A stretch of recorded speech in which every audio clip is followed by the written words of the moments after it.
با نام یاد خدای مهربان. سلام، نور، برکت، عشق و زیبایی در خاندانتان. امیدوار هستم همگی خوب و صحت و سالم و بردم هستید. برنامه کتابخوان است. یک برنامه ویژه داریم.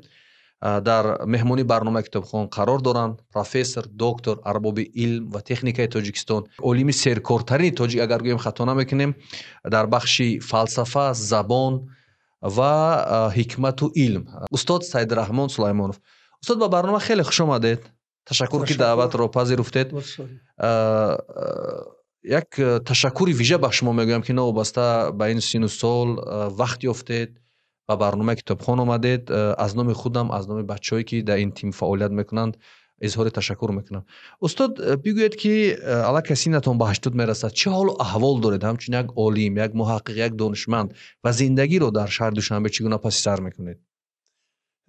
تشکر برای دعوتتون به این استودیوی علم و معرفت. برای همه مردم شریف تاجیکستان پیش از همه سلامتی خانه آبادی، وطن آباد، وطن سیر و پر، وطنی با صلح و صفا، علم و معرفت، احترام بزرگان و پدر و مادر و اخلاق حمیده رو برای جوانان خودمان که آینده ملت ما هستند و آینده همیشه معلوم است که آینده به جوانان تعلق دارد، با آنها در این راه پر فراز و نشیب زندگی که دشواری ها و آسانی ها و خرزندی ها و موفقیت ها و ناکامی ها دارد، برای همه آنها موفقیت آرزو میکنم. شما بیش از 50 سال با علم مشغول بودید، در علم کار کردید، فعالیت کردید، جستجو کردید و ببینید حتی میزی ما برای تالیفات شما، برای کارهای شما کمی میکند. میزی برنامه کتابخوان جایی بود که از این کار پشیمان شده باشید؟ همچنین یک عالم، یک زمان بود، یک روزی بود که دل سرد شده باشید و گفته باشید که از علم کنار میروید، یا نه شما همواره هم مشقت بود هم ناکامی ها بود به علم رفتید؟ بود این لحظه استاد؟ تشکر. چنان که اشاره شد، زندگی انسان فراز و نشیب ها دارد. چنان که قید کرده شد، علم هم راه های پرپیچ و تاب و راه های پر زحمت و پر تلاش دارد که همه انسان ها در برابر این دشواری ها طاقت کرده نمیتوانند. و این است که در زندگی شخصیت های با استعداد و قابلیتناک خیلی زیادند، لیکن انا همین بردباری و صبر و طاقتی که اساس علم را تشکیل میدهد در بعض آدم ها دیده نمی شود. برای آنکه علم از روی قاعده خودش چیزی اکتسابی است. خداوند به انسان عقل را تحفه می کند، قابلیت را می دهد، ولی علم نمی دهد. و انسان است که خود از دوران کودکی تا دوران پیری علم را از گهواره تا گور بیاموز می آموزد و همه چیز را آموخته نمیتواند. و برای همین هم از آنچه که علم خصوصیت اکتسابی دارد، یعنی آموزشی دارد، ما هرچی بیشتر خوانیم و آموزیم و از بر کنیم و مطالعه کنیم، همان قدر سربارتر و پربارتر و دانشمندتر می شویم. برای همین من در زندگی خود را بسیار یک شخصی خوشبخت می حسابم که خداوند تبارک و تعالی مرا محض برای علم راهنمایی کرد. من در زندگیم در کشورهای عرب هم کار کردم به حیث ترجمان زبان عربی و در اون زمانها که ما جوان بودیم امکاناتی در دیگر ساحه ها کار کردن بود و توصیه ها و پیشنهادهای هم بود، ولی من همین راه علم را انتخاب کردم و از خداوند متعال بسیار شکرانه میکنم که مرا در این راه هم صبر و طاقت، هم راهنمایی و هم قوت و هم اعتماد داد و امروز من بسیار شاد هستم که توانستم یک خدمت خاکسارانه در ساحه علمی وطنم برای خلق خودم، برای انسان. علم خصوصیت محلی ندارد، خصوصیت ملی ندارد. علم برای انسان است و علم یک چیزی بین المللی هست. از این نقطه نظر به نظرم همین کاری که من کردم، از این کار من شاد هستم که در ساحه علم مشغول شدم. سلامت باش استاد. واقعا وقتی که من به منزل شما رفتم، شما سری انمون میزی کاری کار میکردید و خیلی با شوق کار میکردید، با هوس کار میکردید، در صورتی که میبینیم امروز بسیاری از جوانان که به سمت علم میروند دل سردند. جامعه مشکلی کتاب نخواندن دارد، مشکلی به تحقیقات دارد، به علم دارد، به دانش دارد و یک نوع دلسردی ها احساس می شود. چی چیز شما را قوت میدهد و به چی چیز شما امید میبندید به آینده این کشور، به امروز این کشور؟ میشینید ساعت ها، چون که من مشاهده کردم، میونید هم کتاب هایتون، میونید کتابخانه‌تون کار میکنید. چیز شما را دلگرم میکند و به چی چیز امید دارید شما استاد؟ و از کجا میگیرید این انرژی رو، این امید رو، این ایستادن رو، این صبر رو، این تحمل رو در راه علم؟ تشکر. مسئله سر این است که در انسان پیش از عالم شدن دو چیز باید باشد. یکم شوق یا دوست داشتنی همون ساحه رو که شما کسب خود انتخاب کرده اید، و دویم تلاش و کوشش و زحمت های شبانه روزی و حتی یک فداکاری های بی‌پایانه که در راه علم شما صرف میکنید. برای آنکه چنان که من گفتم، انسان در یک روز هرگز عالم نمی شود. انسان چنان که عقل را از خداوند گرفته است، دانش را انسان از راه آموزش به دست می آورد. و دست آوردن آموزش و آموختن وقت زیاد را طلب می کند. انا برای همین بسیاری از آدمان هستند که در برابر علم صبر طاقت کرده نمی توانند، هرچند که آنها انسان‌های با استعداد هم هستند و علم را می پرتایند. انا برای همین ضرب المثل است که صبر کلید خرسندی هاست. همین صبر است و شوق است که انسان را به مقصود و به درگاه امید و به اون آرزوهایی که در دلش داشته است برده میرساند. استاد، بعضیا به این نظر هستند که مثلا نداشتن مبلغ، امکانات کاری، شرایط، اینها هستند که یک عالم، به ویژه عالم تاجیک دلسرد میکنند که در راه علم نرود و مشغول به علم نشود، تحقیق نکند. نظر شما چیست؟ یعنی این چیزها را هم فداکاری میخواهد، اگر که نشد به کارش احترام نه، به حقش ندادن یا به قدرش نرسیدن یا احترامش نکردن یا یک چیزایی که براش امکانات نشد و ترک علم کرد، یا شما بگید که انسانی که میخواد به علم رود تحت هر شرایط باید برود استاد، مشغول شود به علم؟ دانش و رغبت و محبت به علم یک چیزی باطنی است. این را خداوند میبینید در دل یک انسان میپرتاید که در نظر آدم ها اون یک شخصیت نظرناگیر و ناکس است. امانوئل کانت، فیلسوف بزرگ آلمان، خودش یک شخص لاغرندام و یک شخص بسیار ضعیف بود و پدرش میخواست که اون را به شکل یک راهب، چون که قوت ندارد، خواهش هم ممکن ندارد، یک راهب کند. لیکن در تاریخ میبینیم که امانوئل کانت یکی از فیلسوفان بزرگ جهان است، با اندیشه خود، با فلسفه خود و حتی با طرز زندگی و روزگذرانی خود. مردم کیونسبرگ که کالینگراد حاضره کیونسبرگ نام داشت و اون بزرگوار از اونجا بودن، اونها مردم همه کارهای خود را از روی رجای کاری امانوئل کانت معین میکردن. چرا در یک وقت خوب میکرد، یک وقت کتاب میخوند، یک وقت به سیر و تماشا میبرومد.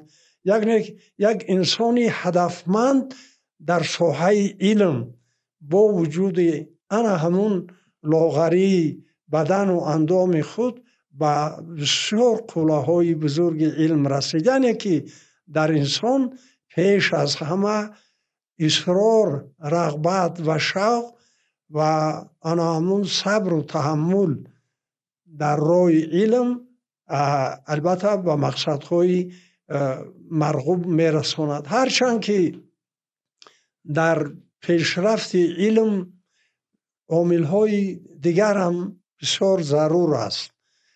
حتی بعضی‌ها میگویند که این کل دنیا هیچ چیز نیست، لیکن این به نظر من فکری غلط است. پول وسیله است. پول وسیله پیشرفت معنوی انسان است.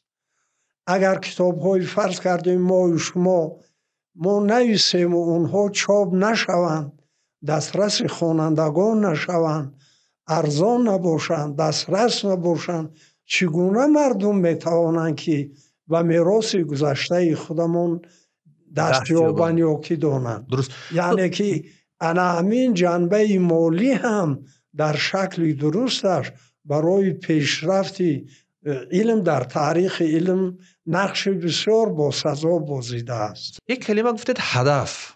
گفتید که ایمانوئل کانت یک هدف داشت، با هدف زندگی میکرد. دقیقاً چیزی که امروز برای جامعه ما، برای جوانان ما، شاید برای اکثر عالمان ما نمیرسد، این هدف است. همین خودتون استاد با چه هدفی هر صبح از خواب بیدار میشید و هدف نهایتون از علم چی است؟ چی انتظاری دارید؟ اینقدر کار میکنید و هدف ما جوانان باید چی باشد؟ بسیار سوال عجیب است. من زمانی بود که جوانتر بودم و قوتمان بیشتر بود، شب با انتظاری کلان خواب میکردم که هرچی تیزتر روز شود و من روی میز کاری خودم برای علم روم. و این چیز رو شما فهمانده نمیتوانید که برای چی شما فرض کردیم با یک شوق و ذوق برای آموختن این چیز رو از بحر علم می روید. این یک احساسات باطنی انسان است که از درون شعله‌ور می شود و از درون شعله‌ور نشود، از درون نسوزد، اگر انسان نمی تواند با این شوق و ذوق از پشت علم که بعضا از اون یگان فایده مالی هم نمی بیند فرض کردیم این قدر می رود. این یک. دویم این که خواهد نخواهد از ابن سینا پرسیدند که اگر علم آموزم چی می شوم؟ گفت اونها بزرگوار فرمودند که اگر علم آموختید، اگر بزرگ باشید بزرگتر شوید، اگر دانا باشید داناتر شوید، اگر ثروتمند باشید ثروتمندتر شوید. ببینید که یک نابغه همه دور و زمان ها مرتبه و مقام علم را چه از لحاظ معنوی و چه از لحاظ مالی این خیلی درست بیان کرده است. برای همین به علم مشغول شدن از یک جهت این اعتبار و آبروی انسان در بین جامعه است از یک طرف. از طرف دیگر انا همون قناعتمندی باطنی انسان برای کردن یک کار خوب برای جامعه. وقتی که انسان از کاری کرده خودش قانع است که من یک کار خوب و نیک رو برای مردم انجام دادم، این حتما برای انسان یک غذای معنوی میبخشد. این است که میبینیم که بعضا یک عالم که هیچ یگان منفعت و سودی مالی از علم نبیند شبها و روزها از پی کتاب و قلم و دفتر می رود. انا همون قوه معنوی بزرگی هست که این نه تنها در انسان بلکه در جانوران است. ابن سینا در همون کتاب حیوانش قید میکند که برای چی یک حیوان، یک پرنده وقتی که به وی هجوم میکنند، به فرزند وی هجوم میکنند، وی به مبارزه میخیزد، هرچند که زورش به حیوان دیگر نمیرسد. همون قوه معنوی در باطن حیوان هم هست. همین چیز که این در انسان است و همیشه انسان رو به همین خیل فداکاری ها و همین خیل کارهای مثلا بزرگ راهنمایی میکند که در تاریخ بشریت و در تاریخ علم صدها مثال ها هست و مثال از همه روشنش شیخ الرئیس ابو علی ابن سینا است که تمام عمر در سفر و در رحلت ها و در گشت و گذارها بودند و در زندان ها و در راه ها، با وجود این که هیچ وقت نداشتن باز هم علم رو نوشتن. انا همون قوه معنوی بود که در باطن ابن سینا و در باطن شخصانی که به علم مشغول هستند و مشغول میشوند، انا همین نیرو یک نور هست که همیشه انسان رو راهنمایی میکند و یک نوری تمام نشونده است در انسان، آخر ندارد و انسان همیشه دائم از خفای همون نور میخواهد رود. هرچی انسان نزدیکتر میشود و نور دورتر میرود. یعنی علم همین خیل چیز است. علم رو همش رو درک کردن، همش رو فهمیدن امکان ناپذیر است. انسان یک بخش ناچیزی علم رو از خود میکند. انا برای همین هرچی انسان به علم نزدیک میشود، گویا علم از وی میگریزد و انسان از پشت علم میشود و با یک قله‌های بلند هم در وابسته به سالش و وابسته به زمانش و وابسته به شرایطی که زندگی کرده است به همین چیزها میرسد. علم اکتسابی میشود، یعنی با واسطه کسب کردن، با واسطه زحمت، تلاش. و گفتیم خداوند عقل رو برای انسان تحفه میدهد.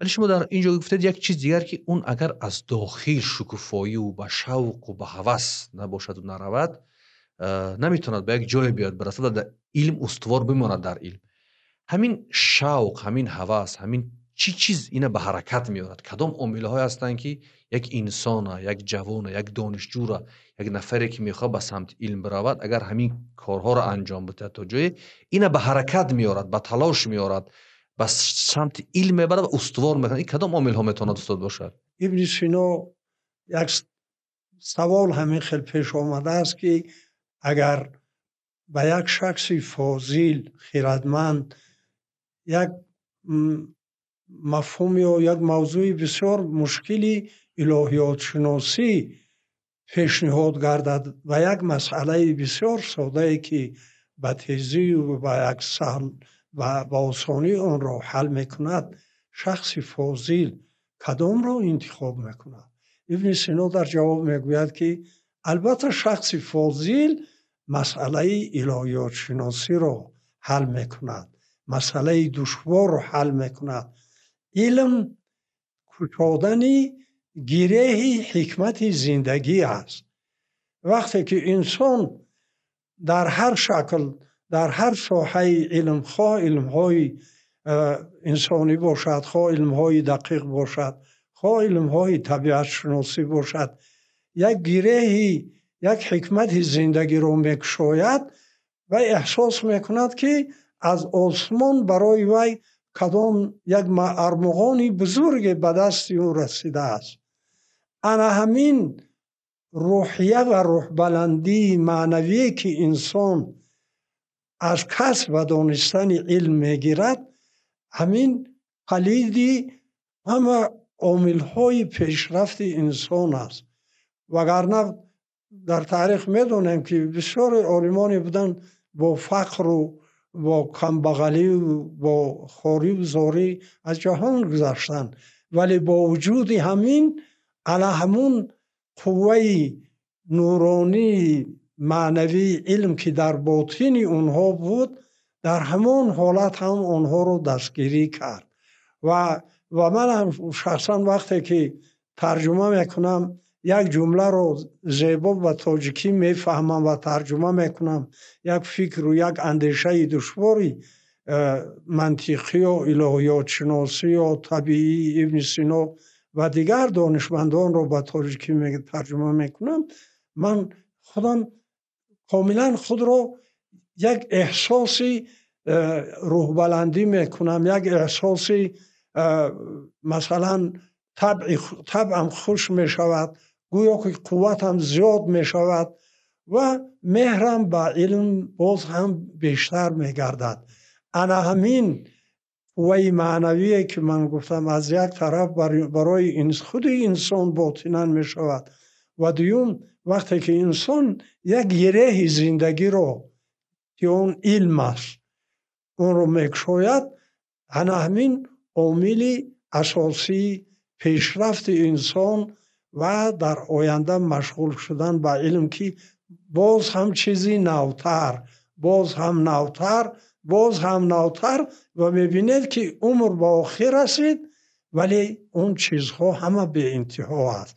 علم خودش چیزی به انتها هست و همین خیلی باید باشد.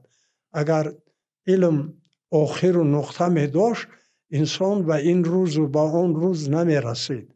یکی از کارهایی که در علم و در کشور انجام داده در برابر همه اون کارهایی که کردید و این کتاب ها، این تهیه انمین لغتنامه لغت و شما در یک صحبت هم گفتید که 35 سال حیات خود رو صرف همین کار کردید. چرا؟ برای چی من نوشتن همین خیل فرهنگ رو و قریب نیست 35 سال حیاتم رو از ماه دکبر سال 1992 تا امروز که اکنون در یک شکلی بسیار با تعداد کم من خودم اون رو چاپ کردم، این فرهنگ به چاپ رسید. این فرهنگ از 3 قسم عبارت است. فرهنگ اولش فرهنگی 2 جلده عربی تاجیکی بود که عبارت از 70,000 کلمه بود و با ترتیب ریشه کلمه نوشته شده بود. در سال 2005 در 500 نسخه این فرهنگ به چاپ رسید. بعد از آن من چندین سال دیگر کار کردم، در 15 سال این فرهنگ رو به اتمام رساندم. بعد از آن 5 سال دیگر این فرهنگ رو تکمیل کردم، ساختارش رو دیگر کردم، 30,000 کلمه دیگر باز هم علاوه کردم و در این شکل در سال 2011 من در همین شکل، البته باز هم با تعدادی با سبب‌های البته معلوم با تعدادی کم من این رو به چاپ رساندم. مورد پروری بزرگی فرانسوی والتر میگویند که فرهنگ جهانی هستی است که در ترتیب الفبا مرتب گردیده است. یعنی کلوار معنوی، خزینه معنوی هر یک ملت پیش از همه در فرهنگنامه ها گردآوری می شود. انا برای همین برای اون که این نوع فرهنگ ها آسانتر شود من فکر کردم که باید یک فرهنگ سازیم که فرهنگ الفبایی باشد و به همه خواننده تاجیک و به هر کسی که و میراث نیاگان دست زدن میخواهد با آسانی اون کلمه رو پیدا کرده تواند. برای اون که مطلب فهما باشد من یک مثال میبیارم تا این چیز فهما شود. زبان عربی زبان ریشوی هست. مثلا کلمه هایی که از ریشه قبیله قبول کرد پذیرفت هست، قبول، قابل، مقبول، استقبال، مقابله، قبل و غیره ها از همین قبیل کلمه ها می باشند. در فرهنگ ریشوی این کلمه ها در ریشه فعل عربی قبل آمدند. اکنون در این فرهنگ نو این کلمه به 4 تقسیم می شود. کلمه اقبال در الف می آید، کلمه مقبول در میم می آید، کلمه قبول در قاف می آید، کلمه تقبیل در حرف ت 2 نقطه می آید. حالا که همش از یک ریشه، همش از یک ریشه، ولی در این فرهنگ کوشش شده است که در اینجا هم ریشه کلمه در بین القوسین نوشته شود. یعنی وقتی که کلمه مقابله یا مقابلت در لغت آمده است، در بین قوس شکسته آورده شده است که ریشهش قبیله. و من چندین سالهای دیگر کار کردم، چنان که گفتم در 6 جلدن 34 سال کار کردم. بعد از این به 3 زبان فرهنگی جهان خدا شکر خدا که این کار خیر رو با یک خرسندی اجرا کردم، تمام کردم. و این فرهنگ زیاده از 250,000 کلمه دارد. فقط کلمه های ریشوی همین فرهنگ 46,000 کلمه می باشند. در اینجا یک خصوصیت فرق کننده این فرهنگ از فرهنگ های پیشینه در آن است که اکثر مطلق معنی کلمه در داخل جمله ها آورده شده است.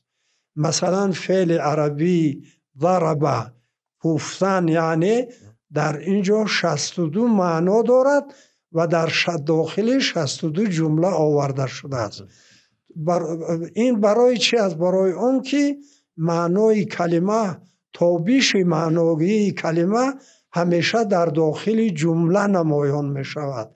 برای همین آموختن زبان واسطه یعنی متنها و واسطه جا دادن کلمه ها در داخل جمله یک راهی از همه آسان است. اکنون من برای چی این لغت رو ساختم؟ بله، این سوال. هدف اساسی ساختن این لغت از 3 هدف اساسی عبارت است. هدف اولینش این است که به همگان معلوم است که با تقاضای زمان، با تقاضای روندهای تاریخ، در یک دوره تاریخی زبان عربی زبان علم، اداره و اقتصاد و سیاست جهان اسلام بود و از جمله تاجیکستان تاریخی بود که به همین منطقه ها داخل بود. و در آن زمان زبان عربی چنان گفتیم زبان علم بود.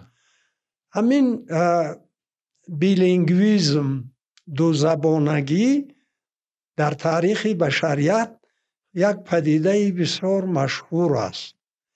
اگر ما از تاریخ زمان خود مثال ها بیاریم، اگر چنگیز ایتماتوف به زبان روسی نمی نوشت اینقدر مشهور نمی شد.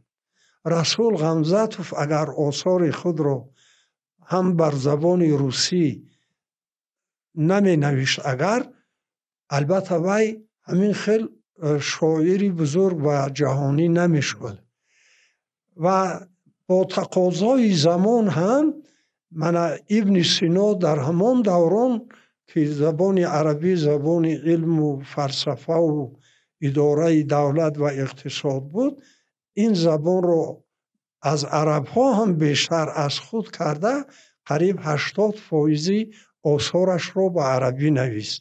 و متفکران بزرگی تاجیکی اینجا وقت کم است که ما درباره آنها گپ زنیم، آنها اثرهایشان رو به این زبان نوشتن. و امروز وظیفه وطنداری ما است که همین آثار رو از زبان عربی به زبان فصیح و فهمای تاجیکی ترجمه کنیم، میراث گرانبهایی به اصطلاح عربی زبان ملتمون رو از زبان عربی گرفته در بین خلقمون تشویق و ترغیب کنیم و اگر امکانیت ها داشته باشیم به زبانهای دیگر هم ترجمه کنیم. انا همین فرهنگی رو که ما در اینجا تیار کردیم یک راهنما و یک واسطه وسیله است برای ترجمه و شناسایی و میراث گذشته خلق تاجیکی بزرگانش مثل بو علی سینا و مثلا فارابی و امام غزالی و مثلا الخوارزمی و البیرونی و تا خودی بزرگوار احمد دانش، همه اینها در اثرهایشان البته زبان علم اصطلاحات رو به کار بردن که آنها به عربی بودن و این فرهنگ در این جاده یک چیزی می شود که در این کار کمک میتونه. دوم این که به همگان معلوم است که بعد از پیدایش زبانی و اصطلاح فارسی نو، یعنی زبان فارسی ایران دری افغانستان و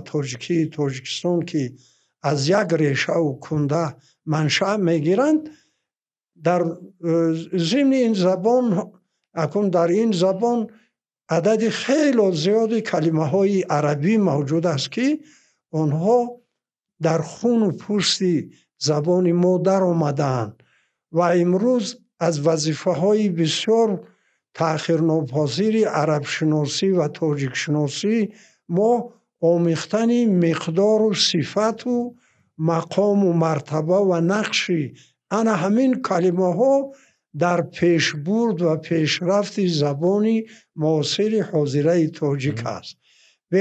به لغتی شامل و فراگیر ما نمیتوانیم این مسئله ها را به طرز علمی حل کرده باشیم. و مسئله سیوم این به مسئله استقلالیت سیاسی تاجیکستان امروز وابستگی دارد که امروز تاجیکستان چنان که میدونیم عضو کامل حقوق سازمان ملل متحد، سازمان های با نفوذ بین المللی جهان می باشد و در آینده تاجیکستان با کشورهای جهان و با کشورهای عرب و با کشورهای اسلامی علاقه های حسنه سیاسی، اقتصادی و فرهنگی برپا میکند. برای تربیت کردن کادرهای به اصطلاح دیپلمات، کادرهایی که آنها توانند تاجیک و تاجیکستان را در خارج کشور شناسانند و فهمانند، برای آنها هم چنین فرهنگ بسیار ضرور می باشد. من با نظرداشتی همین بندهایی که من در بالا ذکر کردم و مسئله های دیگری هم هست که من گفتم، من همین عمری با برکت خود را میتوانم گویم 100 بار شکر به نوشتن همین فرهنگ و کارهای دیگر کردم که از این کار هرگز پشیمان نیستم. استاد گفتید با تعداد کم، یعنی چند عدد در 6 جلد؟ 10 نسخه من خودم چاپ کردم. از حساب خودتان چاپ کردید؟ من خودم 10 نسخه چاپ کردم. چرا استاد زیادتر نه؟ چرا مثلا اینستیتوت ها و شخصیت های دیگر، نفران دیگر در پی جستجوی همین به اصطلاح یعنی سپانسور هستیم که کوبیم و امیدها هست خدا خواهد که یک جانب های یافته شود که این فرهنگ رو چاپ کنند و دسترسی هم خواننده تاجیک و جای اشارت است که تمام کشورهای پساشوروی همه آنها زبان روسی رو میدانند. از خود کشورهای بلتیق، قفقاز، آسیای مرکزی و خود روسیه زبان روسی رو میدانند و البته این فرهنگ نه تنها برای مردم تاجیک و نه تنها برای عرب شناسی تاجیک بلکه در منطقه میتونه خدمت کنه، بلکه این میتواند برای تمام کشورهای پساشوروی که آنها رو زبان میباشند این یک دستورالعملی خوبی تعلیمی و ترجموی برای ترجمان ها باشد. اونهایی که میخوام برای علم تاجیک کار کرده باشن، برای علم تاجیک خدمت کرده باشن، اونهایی که واقعا قلبشون برای این ملت، برای این کشور، مخصوصا علم و عالمون مستد، اگر بیان دست روی دست بگذارن این فرهنگ، یعنی این لغتنامه رو نشر بکنن و در منطقه پهن کنن، این هم یک کار بزرگی میشود. از اون کارهایی که ما وقت شعار میکنیم که ما تمدن داریم، ما فرهنگ داریم، ما این هستیم، اون هستیم، اکنون وقت اون است که ما کارهای عملی عالمان خود را به دنیا نشان بدیم. استاد شما در برابر این کارهای لغتنگاری با برگردان و شرح و تفسیر آثار ابن سینا مشغولید و میبینیم که شاید آگاهی دارید بحثایی که درباره ابن سینا میرود این شب روز، این ملت هایی که در اطراف ما پیدا شدن، کشورهای پیدا شدن که میگن این مالی مون است اون مالی مون است. اول نظرتون در این موضوع چه است و چرا باز دست دادید به این چند سال و ابن سینا؟ چرا اینقدر عاشق کارهای ابن سینا هستید استاد؟ در مسئله همین آثار ابن سینا چنان که معلوم است فلسفه علمی است که همیشه از ماهیت و چنان که ابن سینا در دانشنامه میگوید از چی چیزی میپرسد، از چی چیزی میپرسد که همین چیز برای چی است. یعنی هدف اگر زندگی باشد، هدف از زندگی چی است؟ این معنای اساسی زندگی است. من از دوران دانشجویی به دو چیز بسیار شوق داشتم. یکم به کلمه و به فرهنگ سازی و خداوند در این راه ما رو موفق کرد. من همین فرهنگ ها برآوردم و من سالهای 1985 استاد دانشگاه بودم و یک استاد جوانی موفق هم بودم. در آن زمان اولین بار رساله نامزدی هم را سال 1979 در مسکو حمایه کرده بودم، ولی شوق علم از دانشگاه مرا به انستیتوت فلسفه و حقوق که در آنجا مرکز سیناشناسی الحال وجود دارد و در آن زمان شعبه ترجمه و تحیه آثار فلسفی نام داشت، مرا به اونجا آورد و من در اونجا 18 سال کار کردم و تا امروز هم کار رو ادامه داده ایستادم و در همونجا به ترجمه آثار همین ابن سینا و دیگر متفکران خلق تاجیک وای کردیم، دست زدیم و من حتی نیت داشتم که کاری دکتری هم نمیکنم، همه قوام رو برای ترجمه آثار شیخ الرئیس میبخشم و خرسندانه در این جاده اگرچه همه این کارها رو هم نکرده باشیم یک خدمت خاکسارانه کردیم و قریب من این کتاب هایی که شما در اینجا قریب 6-7 جلده که در اینجا شما میبینید، در اینجا از آثار مشهور ابن سینا کتاب النجات، حکمت مشرقیه، کتاب هدایه، عیون الحکمت، از بخشای اساسی کتاب شفا، قیاس و عباره و مغالطه یا سفیستیکا. بعد در سالهای آخر یک کتاب بسیار جالب و مهمه که از شیخ الرئیس به مسئله های علم های طبیعت شناسی بخشیده می شود و امروز در جمهوری ما به این مسئله دولت و حکومت توجه بسیار زیاد کرده ایستاده‌اند. این ترجمه کتاب حیوان و کتاب نبات شیخ الرئیس به زبان‌های تاجیکی و روسی بود که امروز دسترسی این کار شماست دادین؟ این را هم یک قسمش را من خودم چاپ کردم و الحال در مرکز شناسناسی دانشگاه پژوهشگاه فلسفه و حقوق اکادمی علوم تاجیکستان همچون کاری برنامه‌ای این کتاب اثر نو به زبان روسی و تاجیکی چاپ خواهد شد و شاید که یک تعداد زیادتر چاپ شود و دسترسی خوانندگان و هواداران ابن سینا گردد. استاد ما درباره ابن سینا زیاد میگوییم و این شما آثار زیاد برگردان کردید و کار میکنید. واقعا تا کجا سینا را میشناسیم؟ تا کجا مثلا نسل ما، شما هم در دانشگاه درس میدهید، کار میکنید، تا امروز کار میکنید، تا کجا شناخته شده است همین سینا در ما؟ همون گونه که در اروپا میشناسن در ما شناخته شده است. منظورم عامه خواننده را در نظر دارم. همون گونه که در کشورهای دیگر این دعوا هست، تا کجا شناخته شده است سینا در ما، آموخته شده است و کار روش صورت گرفته است، کار علمی. همین مایه خرسندی هست که در تاریخ علم جهانی ابن سینا شاید بعد ارسطوی بزرگ یگانه شخصیتی هست که شاید اکنون من به صورت قطعی در علم گفتن ممکن نیست، شاید که یکی از شخصیت‌های و نابغه‌های معروف جهان باشد که در تمام جهان صرف نظر از خلقیت‌ها و مملکت‌ها معروفیت بزرگ علمی داشته باشد. و من یک چیز رو تأکید کنم که با نظر داشتی همین امروز برای ما، برای ملت تاجیک، ابن سینا در سرگاه اندیشه ملی ما ایستاده است.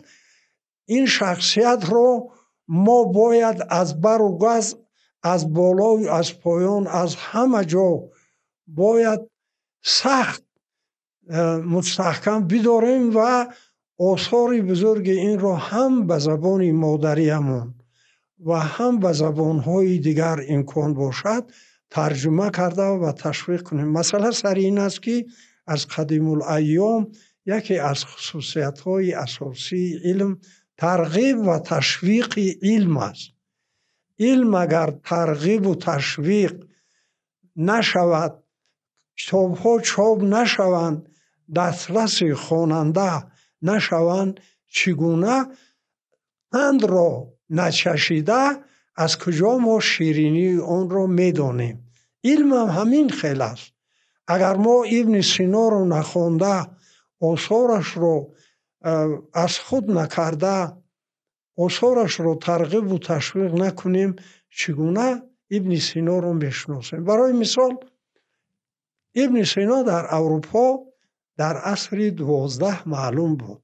سال 1141 در اروپا در شهر تولدو، این که در بین فرانسه و اسپانیا است، کتاب الشفا و القانون فی الطب مثلا به زبان لاتینی و به زبان قشتیلی ترجمه شد. ببینید اروپایی ها 800 سال پیش، زیاده از 800 سال پیش با آثار ابن سینا آشنایی داشتند، در حالی که ما اکنون ابن سینا رو ترجمه کرده ایستادیم و می‌سزد که این رو هم ترجمه کنیم و هم ترغیب. ولی در اروپا بعد از اون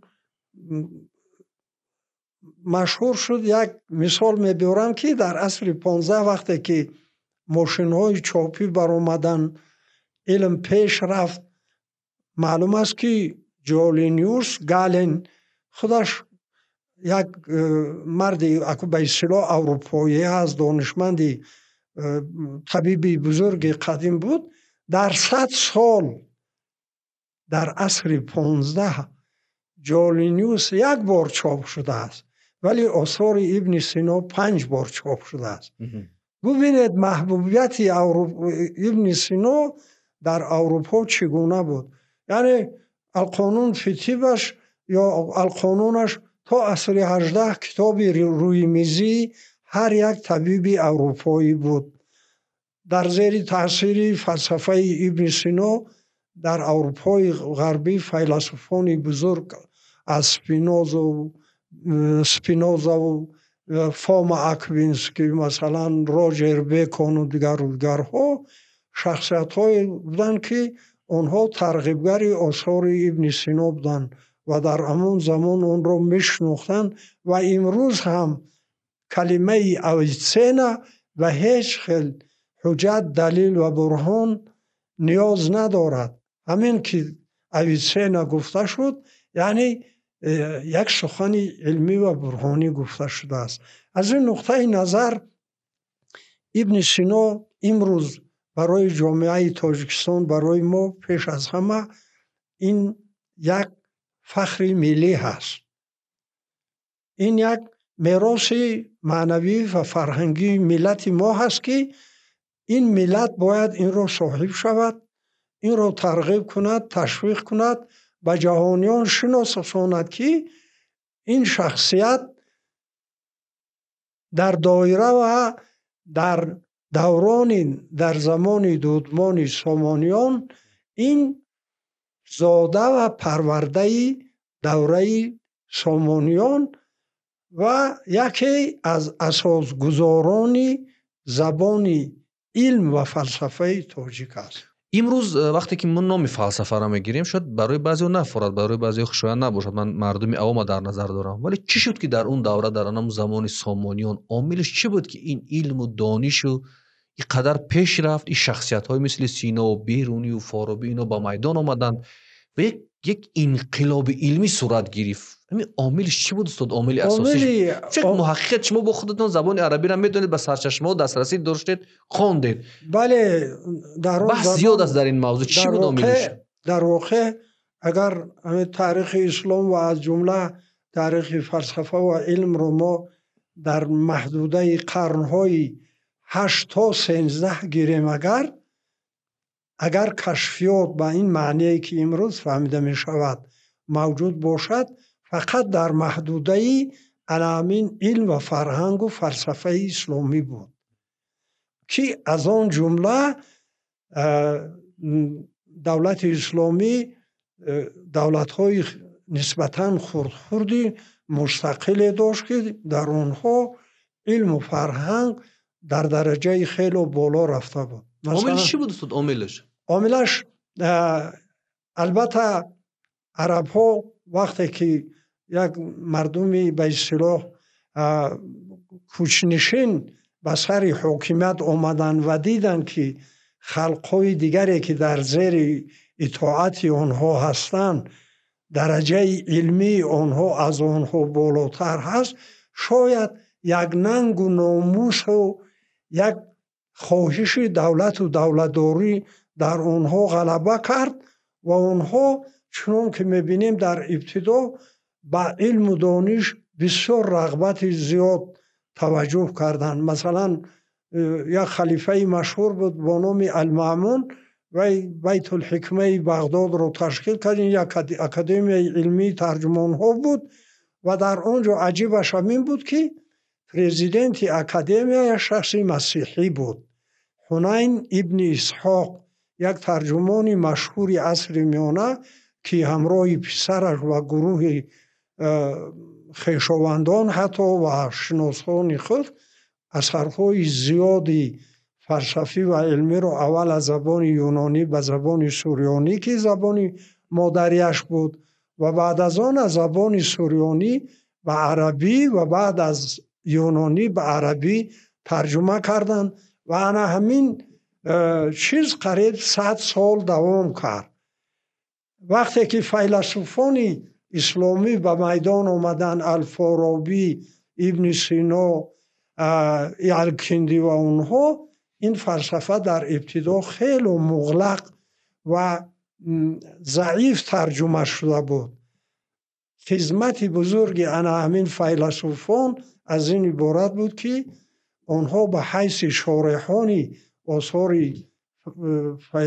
فیلسوفان یونانی باستان آنها را تحریر و تجزیه کردند و به خواننده عالم و خواننده همان دوران پیشکش کردند و از جمله آنها ابن سینا بود که ابن سینا نه تنها بیلینگویزم گفتیم یعنی دو زبانی، ابن سینا 2 زبان را میدانست، چنان که در سرچشمه ها هست، چنان که خود ابن سینا در جا میگوید زبانهای را که ما میدانیم میگوید و دائم درباره زبان عربی و زبان فارسی گپ میزند. من در ابتدا ابن سینا آثارش را به عربی نوشت چون که زبان دور بود، زبان حاکم بود، خواننده زیاد داشت، زبان علم بود و بعدتر از خدمت‌های ماندگار ابن سینا همین بود که در پایه تجربه اصطلاح سازی و اصطلاح آفرینی خودش همچون فیلسوف به زبان مادری، به زبان پارسی دری، چنان که در مقدمه دانشنامه میگوید درباره علم نیاگان یا علم اوائل که همان یونان باستان رو در نظر داشت و آمد به من بنده از پادشاه دشمنزیار ابن نامش رو در اونجا که من از اون نیکی ها دیدم و خوشبختی ها و سرفرازی ها دیدم کتاب تصنیف نمایم اندر حکمت نیاگان یعنی اوایل به زبان پارسی دری و من خدمت پذیرفتم، هرچند سزاوار این خدمت نبودم ولی به خداوند تکیه کردم و در این علم را به صورت مختصر در شکل دانشنامه علایی نام دارد نوشتم و به زبان فارسی نوشت و به خواننده فارسی زبان پیشنهاد کرد. این چی بود؟ این یک انقلاب بزرگ زبانی بود. همه زبانهای بقوت و پرقدرت جهان با زبان علمشان مینازند، با زبان علم و فلسفه مینازند.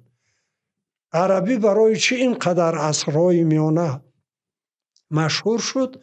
برای اون که زبان علم و فلسفه شد.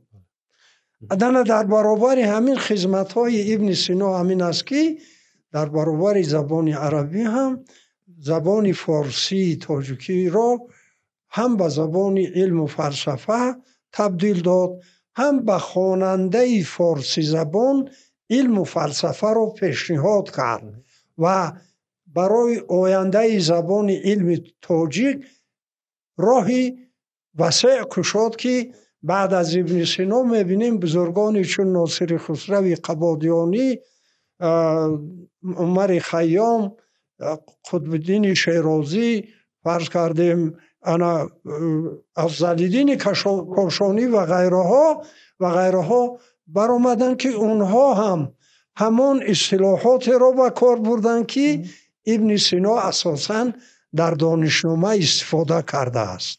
استاد شما درباره ناصر خسرو گفتید یعنی آثار فلسفی و دینی ناصر خسرو در کلیات تهیه کردید؟ بله، من کتاب زاد المسافرین و رساله حکمتی ناصر خسرو قبادیانی رو به مناسبت 800 سالگیش آماده کرده بودم و یک کنفرانس های بود در اونجا هم شرکت ورزیده بودیم. استاد شما اینقدر جالب از تاریخ فلسفه ابن سینا و شخصیتایی که در اون دوره بودن گفتید و امروز یک اندیشه رایج است در شبکه‌های اجتماعی که گویا اندیشه سرکوب میشد در اون دوره خلافت اسلامی که در همون دوره بود، خلافت اسلامی و خودی دولت سامانیان مسلمان ها بودن، این اسلام به اینها هجوم می آورد. این گپا زیاد هستند ولی اینقدر رشد علمی کرد، یعنی اینقدر پیش رفت فلسفه، اندیشه، کتاب نویسی و شخصیت های با میدان آمدن و فلسفه حکمت حاکم بود در علم.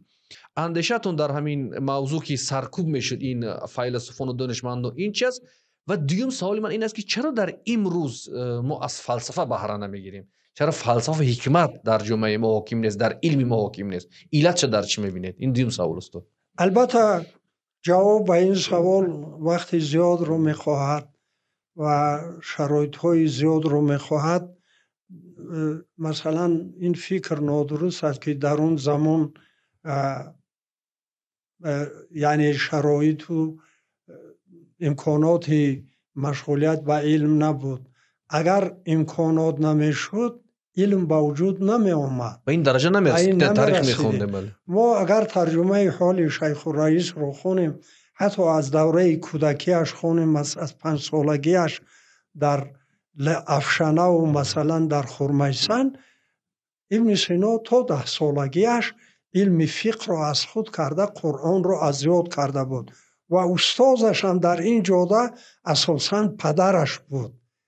پدرش بسیار شخصیتی بزرگ بود است که در حیات ابن سینا نقش بزرگ بازید و بعد از این وقتی که او را به بخارا آورد و اول عالم شد، بعد طبیب شد، شاههای سامانی را طبابت کرد، یعنی قدر و منزلتش بلند شد.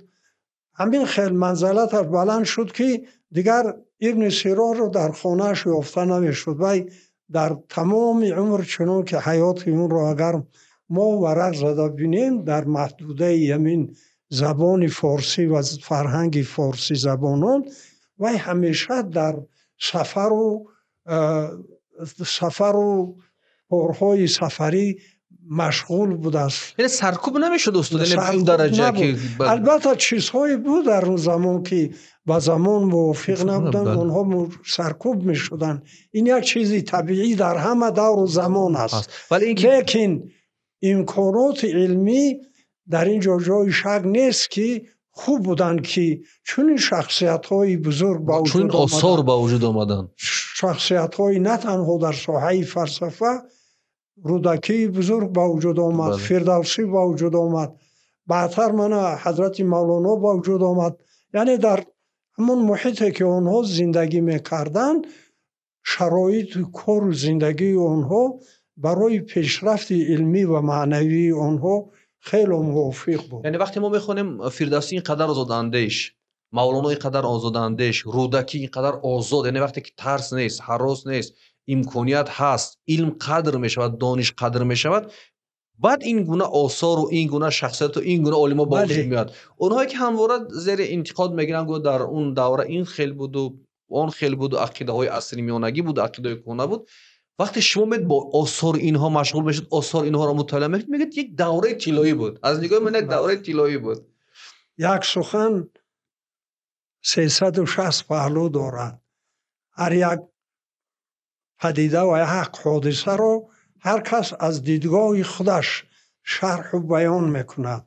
برای همین بیان حادثه های تاریخی چنان که میبینیم با تغییر یافتن جهان و زندگی شکل های مختلف میگیرن که این رو در زمان حاضره هم در تمام جهان دیده میتوانیم که این اندیشه ها چگونه تغییر میابند و میکنن. لیکن اون چی که در اون زمان ها هم شرایط برای پیشرفت علمی و معنوی انسان بوده است، در این شبهه نیست. البته این بوده است که همین خیلی بزرگان از آسمان پیدا نشدن، اینها از زمین، اینها شخصیت های زمینی بودند، در زمین تربیت یافتند، در یک محیط سازگاری معنوی و علمی تربیت یافتند که از آنها این خیلی شخصیت ها برآمد. قسم دوم سوال این بود استاد که فلسفه و حکمت چرا امروز در علم حاکم نیست، در جامعه اندیشه نیست، فکر نیست؟ سوال شما علتش در چی میبینید؟ البته سوالی خیلی دشوار هست. شاید همین باشد که جهان ما جهانی تکنیکی شده است. جهان چنان تکنیکی و چنان با آلات و ماشین ها تأمین شده است که بعضا انسان امکان فکر کردن پیدا نمی کند. انسان زمانی پیش به سبب محدودیت های تکنیکی که بودن همیشه وای در اندیشه بود، در فکر بود، در پافتوکا و جستار بود. مردم بیشتر کتاب میخواندن، مردم روزهای دراز در اتوبوس هم، در ماشین و در همه جا در حاضر قریبش کم آدم کتاب. یعنی نیاز نیست دیگر به کتاب خونی؟ نیاز نیست دیگر استاد؟ برای جهان چنان تکنیکی شده. یعنی شما میگید که مادیگرایی به معنویات پیروز شد؟ خیلی تأثیری پیروز شد بر معنویات استاد. اگر مادیگری به معنویات پیروز شود چی میشه حالی بشریت؟ ما چی میموند از انسانیت؟ ما چی میموند؟ مولانا میگه برادر تو همان اندیشه ای، ما بقیه هم استخوان و ریشه ای. یعنی فکر میکنید در همه جهان تکنیک بالای معنویات پیروز شد استاد؟ این فاجعه نمیشه برای انسانیت، برای آینده انسانیت؟ فاجعه میشه. ببینید انسان وقتی که سالش بالا میرود، با وجود اون که وی هر گونه تکنیکی بود و با تکنیک سر و کار داشت، در آخرهای حیات که معنویات به او غالب می آید، وی باز رجوع میکند به همون کتاب و به اندیشه و به فکری بسیار بالایی که بزرگان گفتند و جهان را شناختند و این چیز را هر کس در حیات شخصی خودش میبیند که با رفتن سال، ابن سینا میگوید که با رفتن سال قوه های جسمانی انسان کم میشوند، ولی کمالات معنوی انسان بالا میگیرد. انسانی که از 50 بالا است از انسان 30 ساله و 20 ساله کاملا فرق میکند، اندیشه دیگر دارد. برای همین اینجا عامل های به اصطلاح هم ابجکتیوی هست هم سوبژکتیوی هست که حتی اونها را با دلیل و با سخن فهمانده هم نمیشود. همین اخلاق تا کجا روی یک عالم واقعی، یک عالمی که کار واقعی میکنه تاثیر دارد استاد؟ اخلاق را از یک طرف معین کردن، تعریف آن رو دادن بسیار دشوار است، لیکن از طرف دیگر اخلاق همه هستی انسان با هستی و نیستی انسان است. کلمه اخلاق، اخلق از عربی خلق کردن، از درون بیرون کردن گفتنی گپ است. یعنی که انسان خواه چیزی خوب باشد خواه چیزی نیک باشد، از باطن خودش اون رو ظاهر میکند و انسان میگوید، یا در شکل سخن میگوید یا در شکل کردار و رفتار. این است که هستی انسان به اخلاق وابستگی دارد. ما تمام امپریاهای جهان رو در تاریخ جهان اگر ورق زده بینیم، اکثر مطلق آنها در پی فساد اخلاقی از بین رفتند. لیکن ما اخلاق رو یا فساد اخلاقی رو به معنای محدود و تنگ نباید فهمیم. به یتیم ظلم کردن هم اخلاق است. به یتیم نیکی کردن اخلاق است. پیران رو دستگیری کردن اخلاق است. پدر و مادر رو خور داشتن اخلاق است، ولی اخلاقی بد است. یعنی که انا همین مجموعی چیزهای حتی متناقضه که در درون انسان جایگیر شدن و آنها هستی انسان را حل میکنن، ما اون را اخلاق میگوییم.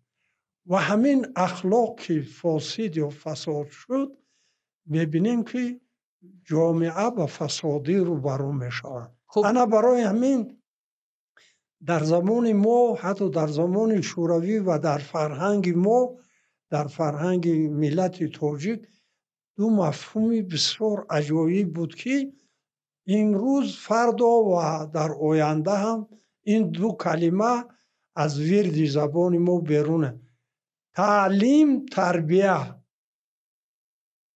یعنی تعلیم به تربیه نمی شود، تربیه به تعلیم. عالمی به تربیه، به ادب و یک جهان سوز است. عالمی با ادب و خردمند مثل حضرت مولانا و اینشتین و فرق کردیم بزرگای جهان، اگر تاریخ رو ببینیم، اونا یعنی برای انسانیت خوشبختی ها آوردن. در تاریخ مثال ها هم بود که شخصانی بودن که با اخلاق بد و حسودانه و نمیدونم جنبه های دیگر و بنی بشر به انسانیت زیان های بسیار آوردن.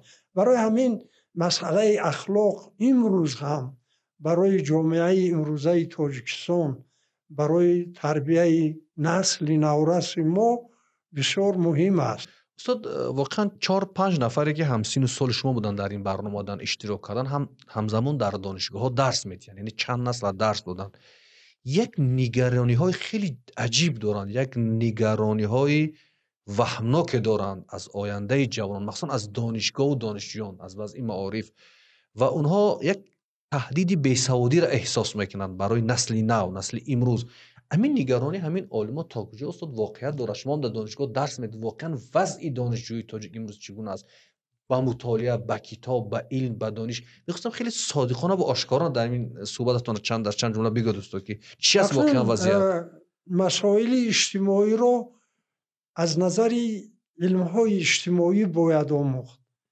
همه انسان‌ها چنان که علم روانشناسی ثابت ساخته است، کم و زیاد هر کدامش یک معنی و یک فهمش و یک چیز دارن.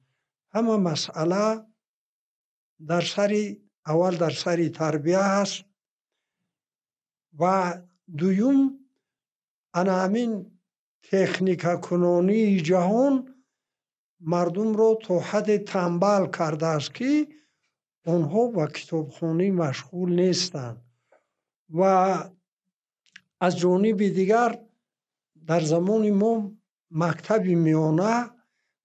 میانه تعلیم در مکتب میانه مخصوص زبان مادری، فنهای دقیق مثلا، هرچند که امکانیت ها در این زمان از دوران شوروی هم حتی به مراتب بیشتر است، لیکن انا همین مکتب میانه شاید همین لغز این در نبودن معلم های صاحب معرفت متخصصی ساحه های مختلف باشد. منظورم است که شما نسل به نسل درس دادید، امی احساستون در همین لحظه چه خیلی است در دانشگاه؟ یعنی شما میشناسید که طلبه 10 سال پیش چه خیلی بود، 20 سال پیش چه خیلی بود، 30 سال پیش چه خیلی بود، چه خیلی است؟ همین میخواستم استاد بسیار روشن بگید. اونجا روشن که یکم این که زمانی پیش زمانی خیلی محدود بود، محدودیت های انسان زیاد بودن و انسان چندان نمیتوانست که از دایره همون چیزا بیرون به انسان امروزه خیلی آزاد شده است و همین آزادی که مثل اون که بعضی ها دموکرات رو سروایرون میفهمن، یعنی دموکرات یا هر کاری که خواهی کردن میگیری به همین معنی، حاضر مردم به جای اون که همین امکانیت هایی بوده، امکانیت های تکنیکی، امکانیت های خیلی پدر و مادر و اینها رو به جای اون که برای معرفت و آموختن خودشون آموزند، اینها بیشتر به کارهای بیهوده وقت رو صرف میکنند. در آخر من چون همون ترجمه حال شما را دیدم و گفتم شما دکتر هستید، زبانشناس، هم ارباب علم تکنیک هستید، ولی چرا با این قدر کاری که انجام دادید و در این سین نه اکادمیک هستید نه عضو وابسته اکادمی علم ها؟ می‌بینیم چند جوان‌های اومدن در یک فرصت کوتاه عضو وابسته اکادمی علم ها شدن، ولی شما چرا با این قدر فعالیت علمی، این قدر جان فدایی در علم، این قدر کار و مهنت هنوزم نه عضو وابسته اکادمی علم ها هستید نه اکادمیک هستید؟ یعنی شما خودتون در مقام اکادمیک نمی‌بینید یا نمی‌خواید این چیزا، یا چی است عاملش استاد؟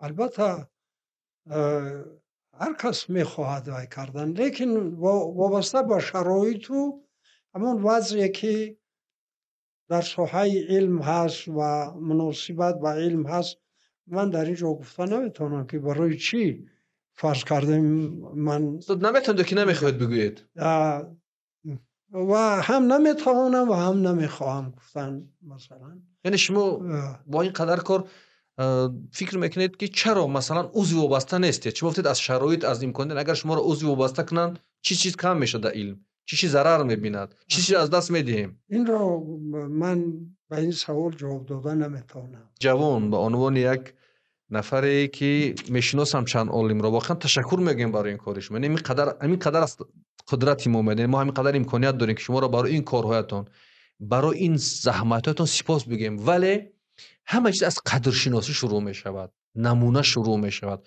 یعنی یک جوان وقتی این کارهای شما را میبیند، مثل ما، مثل که جوانان آگاه هستند، میبینه این قدر کار را و این هم قیاس میکند، میگه چرا این استاد با این قدر سابقه کاری، با این قدر حلال کاری، با این قدر تلاش عضو وابسته اکادمی نیست، اکادمیک نیست، ولی یک نفری که تقریبا هیچ کار نکرده است میبینی اکادمیک است، میبینید عضو وابسته است و آدم واقعا درش ریش میشه. درست است که شما نیاز ندارید، ولی ما امثال ما و جامعه به این نیاز دارد که یک عالم واقعی قدر شود. استاد در آخر پیامتون، اندیشه‌تون، پیشنهادتون برای برنامه کتابخوان و اونایی که این برنامه را تماشا میکنند بگوید، سپس صحبت رو به انجام رسانیم. از بس که ابن سینا از نابغه های ملت تاجیک است و در اروپا و در تمام جهان پیش از همه تاجیک و تاجیکستان رو با واسطه ابن سینا میشناسند، اگر در همین آینده در ترجمه و تحلیه آثار وی بیشتر متخصصانی با تجربه محررانی با تجربه به زبانهای تاجیکی و روسی، همچنین ترجمانهای ورزیده را هم تربیه کردن در دانشگاه ملی که در اونجا مثلا شعبه عربی و فارسی و اینها هست. در آینده اگر همین کارها جانا کرده می شدن در آینده و متخصصانی ورزیده می شدن، آینده ما می توانستیم که این میراث را از خود کرده گیریم. در زمان شوروی چنان که من خودم یک کتاب می خریدم در اون زمان، اکادمیکنی بود در روبروی چایخانه راحت بود. امروز به نظر من زمان رسیده است که همین خیلی مغازه به اصطلاح اکادمیکنی در شهر دوشنبه گشوده شود تا که میراث را که در مرکز شناسی عالمان تاجیک، روشنفکران تاجیک میکنند، به شکل اکادمیکی آنها رو در اونجا هم فروشند، هم مردم خریداری کنند و از این علم ها با خبر شوند و از طرف دیگر جنبه های مالی داشته باشد. برای همین خواهش می شود که یا اکادمی علم ها یا اکادمی علم ها از حکومت جمهوری خواهش کنند که یک مغازه اکادمیکنی در شهر دوشنبه باز کرده شود تا که کتاب های مخصوصی که در اکادمی علم ها به چاپ می رسند، از جمله آثار ابن سینا و دیگر متفکران تاجیک در اونجا برده و فروش گذاشته شوند و مردم خرند. و سیوم چیزی که من میخواستم سخن رو سر کردیم که من همین مولوی خانی و بابا جان غفوروف و میراث گذشته خودمان رو حاضر در تاجیکستان بسیار خوب ترغیب کرده ایستادن.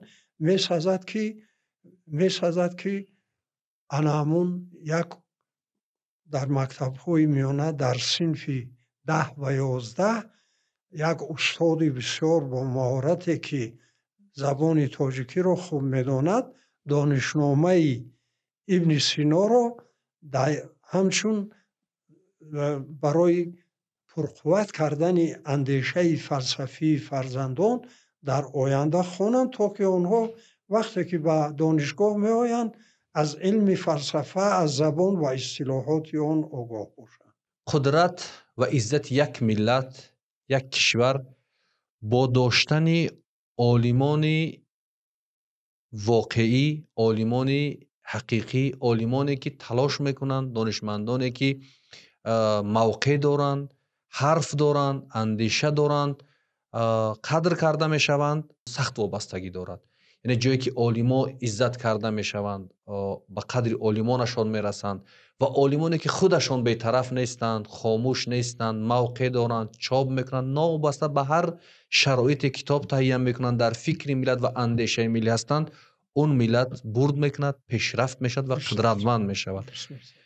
ولی ما در طول تاریخ هم دیدیم که باز شکست ملت ها، تنزل دولت ها، تنزل کشور همون گونه شما گفتید، از اخلاق فاسد، از دانشمندان فاسد، از دانشمندان بدبخت، از دانشمندانی که مدعا هستند و چاپلوس هستند، در علم واقعی نیستند و اثردوز هستند که مثل دیسرت اینها میبرند. شکست ملت و کشورها هم از اینجا شروع می شود. شکست یک ملت از جای شروع می شود که وقتی یک عالمش ترسو است، عالمش بی‌طرف است و بی‌فرق است نسبت کتاب است، نسبت دانشش، نسبت علمش.